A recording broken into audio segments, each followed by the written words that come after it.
Tell me about some of the first steps a business owner should take when they're thinking about selling their business.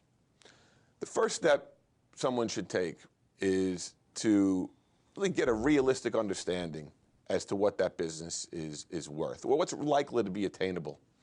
But let me back up. Really, the first step they should take, because it really ties into getting the right feedback, is to choose the right team around them.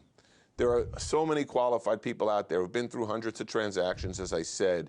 You want people that know what they're doing, that have been in the trenches, that have seen the mistakes, that have the creative answers, know how to build value. You want them to have your back.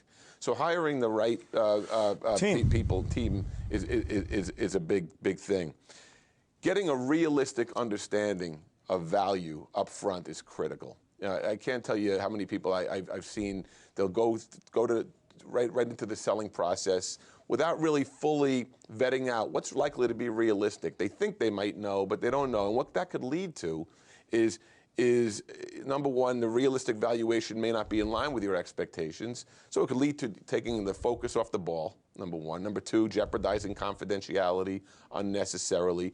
So what's important is to get a realistic understanding about what's the value of the company, Saul. Right. What's the likely transaction terms that you're going to find, the likely transaction structure? What are the tax implications? Now, having an understanding of that allows you to make an informed decision, which is critical when you're dealing with something that's so important. You've worked 20 years to put your business where it is.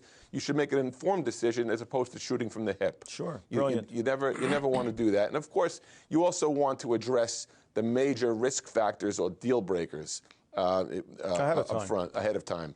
So if you notice there's an agreement you have to put in place, there are some things you have to shore up in the business.